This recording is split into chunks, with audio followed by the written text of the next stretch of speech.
Selamat datang teman-teman, bersama saya Ketaren dari channel Obrolan Catur. Satu taktik yang tidaklah begitu brilian namun berdampak sangat menentukan ditunjukkan pada game antara dua Grandmaster, Roman Gingiashvili dan Kalandashvili. Game berlangsung di Georgia tahun 1967. Roman Gingiashvili, biasa disebut dengan Gingi, bermain dengan buah putih dengan pembukaan Italia E4 E5, kuda F3, kuda C6, gajah C4, dan kuda F6. Sama kita ketahui, hal ini adalah pembukaan Italia. Roman melangkah Gingi mendorong pion D2 ke D4, skot game, dan Vili melakukan pertukaran.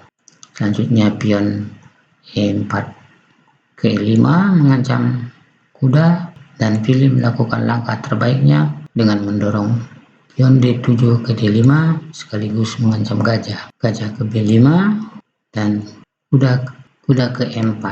Kuda memakan pion dan gajah mengancam kuda. Langkah selanjutnya putih melakukan rokade di sayap raja. Satu pertanyaan yang wajar sebelum dilakukan rokade, kita coba melihat bila putih memakan kuda di C6 sambil mengancam menteri. Tentu saja hitam akan menjawab dengan melakukan skak di F2, raja ke F1, dan menteri ke H4. Kuda ke D4 skak, hitam dengan sederhana akan menutup skak, mendorong pion C7 ke C6. Seandainya kuda memakan pion C6, langkah terbaik hitam di sini adalah rokade. Katakanlah kuda kembali ke posisi D4, gajah memukul kuda, dan seandainya menteri memakan gajah, diskaper cek, menteri putih akan hilang. Baiklah, kita kembali ke posisi di mana lanjutan langkah berikutnya, gajah hitam ke C5, putih melakukan rokade.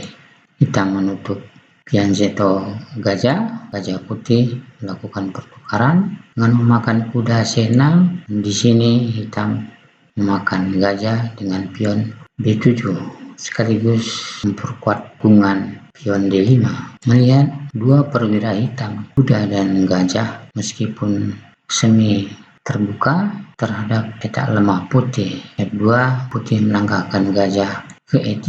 Kita melakukan rokade sayap raja, lanjutkan dengan kuda ke D2, mengajak pertukaran dengan kuda hitam. Hitam menerima pertukaran dan menteri memakan kuda di D2. Selanjutnya pada partai tersebut, hitam mengancam pion E5 dengan menempatkan menterinya di E7, dan di tahap ini adalah pemikiran daripada putih untuk mengawal pion E4 dalam posisi ancaman menteri di hitam. Di tahap ini, urutan langkah selanjutnya, hitam menyerang pion E5 dengan memajukan menteri D8 ke E7, dan di mana putih berada pada posisi kritis untuk menjaga pion E5 tersebut. Urutan langkah selanjutnya, putih mengancam gajah C5 sekaligus bersama mengajak pertukaran gajah E3, dan hitam memposisikan gajahnya ke B6, menteri ke C3 mengawal pion E5, dan hitam melanjutkan tekanan dengan mendorong pion F7 ke F6, dan di sini putih mendukung dengan pion memajukan pion E2 ke E4 dan hitam menambah tekanan dengan posisikan benteng F8 ke E8, memperkuat tekanan kepada pion E5.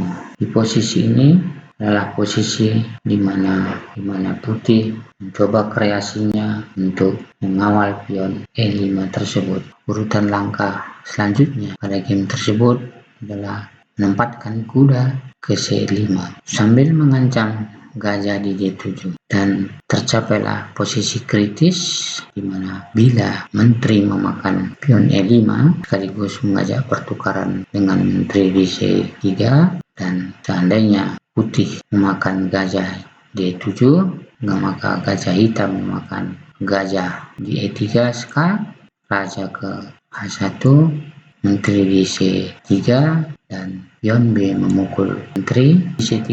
Selanjutnya benteng A8 ke D8.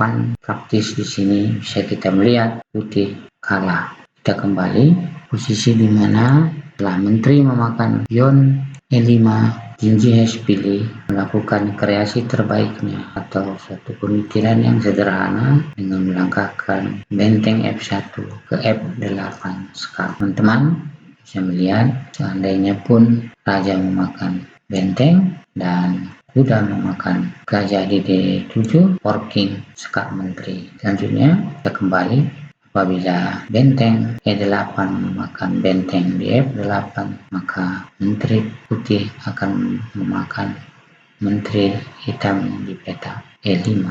Demikianlah teman-teman sekalian, suatu taktik yang sederhana namun menentukan yang dapat kita lihat pada pertemuan antara dua Grandmaster Roman Genghis-Pili dan Kalandashvili yang terjadi di Georgia tahun 1967. Terima kasih.